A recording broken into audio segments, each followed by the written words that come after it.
Hey, Richard Bryce here, Tennis Hacker. In this video, I want to help you improve the timing of your split step. Now, you might know about timing the split step. Ideally, you're going to be landing just after your opponent makes contact, but there's a little bit more to it that most people don't talk about. So if you're the sort of person who prepares late for your shots, this is going to be really important for you. Or if you just want to be faster to every shot and be able to get more balls back in play, this is going to be really important. So I hope you find this video helpful. If you do, it'd be great if you give me a thumbs up. And if you haven't already done so, really appreciate it if you could subscribe to my channel. Okay, so like I said in the intro, ideally you should be landing just after your opponent makes contact.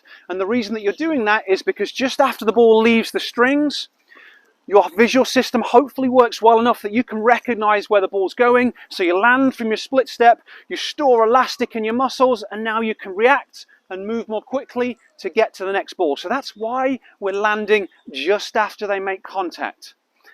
What people don't talk about is that this is a skill that has to be developed because it changes from person to person, and it can change between the forehand and backhand. Because obviously if we're trying to land just after they make contact, we have to take off before we can land. So generally you have to think about taking off first.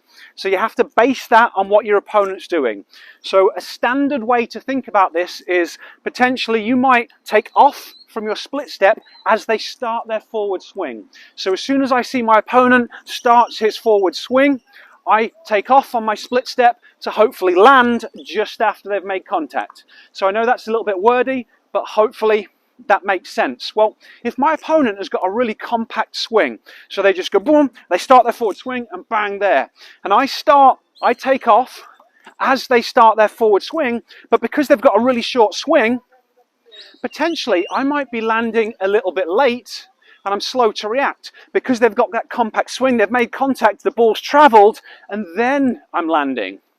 Whereas if my opponent's got a really long, loopy take back and swing, so potentially they take their racket back, they've got this big C shape, so when they actually start the forward swing, I've taken off my split step, and then I've landed, and they still haven't quite made contact with the ball yet. So this is something you actually have to calibrate and think about from person to person. So you have to look and see what happens and what they do with their swing to try and anticipate when you should start your split step. And this can change from side to side as well. I play against a guy called Greg. He's got a really compact backhand. He's got a little bit more shape on his forehand, but on his backhand he's just like, and he just slaps it. So when I'm approaching the net, if I approach to his forehand, I have to think about it in a different way because he's got more of a loop on his shot. If I approach to his backhand, it took me a long time to realize that I have to split step so early just because he's so compact with his swing. And this is what you have to do. And obviously the same thing goes on when you're serving. Your opponent's serving, you've got even less time. Your job is to land just after they've made contact, but depending how high they toss the ball and depending on the rhythm of their serve, it's going to change when you have to initiate your split step. So like I said, this is a skill that you really have to develop and work on. So if you've been watching YouTube videos and kind of learning about the importance of the split step, if you've been working with a coach and they've been talking about the importance of the split step, but you're out there going, oh, this feels awkward and tricky and it doesn't feel quite right, well, that's normal. That's what happens. It really is a skill that you have to develop. If you don't currently split step, you won't watch a couple of videos and suddenly be doing a split step perfectly in matches. This is going to take probably months, maybe even up to a full season of really focusing on this before it's going to be second nature and before you're really going to see all the benefits. And I know that might sound a long time, but that's just the way it works when you want to improve something. But if you do dedicate the time to this, really learning how to do it on a high level, it's going to make a massive difference because it's going to help you get to more balls. It's going to make you faster to every single shot. And obviously, if you're the sort of person that does tend to prepare slowly for your shots, this is going to be a big deal in helping you to prepare early. So something that you should work on. Now, what I mentioned partway through is that hopefully your visual system works well enough for you to react.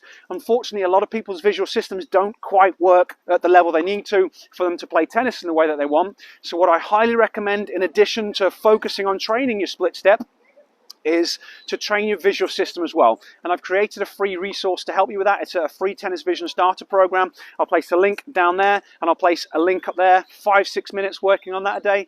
It can make a world of difference, especially if you add it to this kind of movement training as well. Okay, hope you found this video helpful. If you have, it'd be awesome if you give me that thumbs up. Any questions or comments, leave them down below, and I'll get back to you as quick as I can.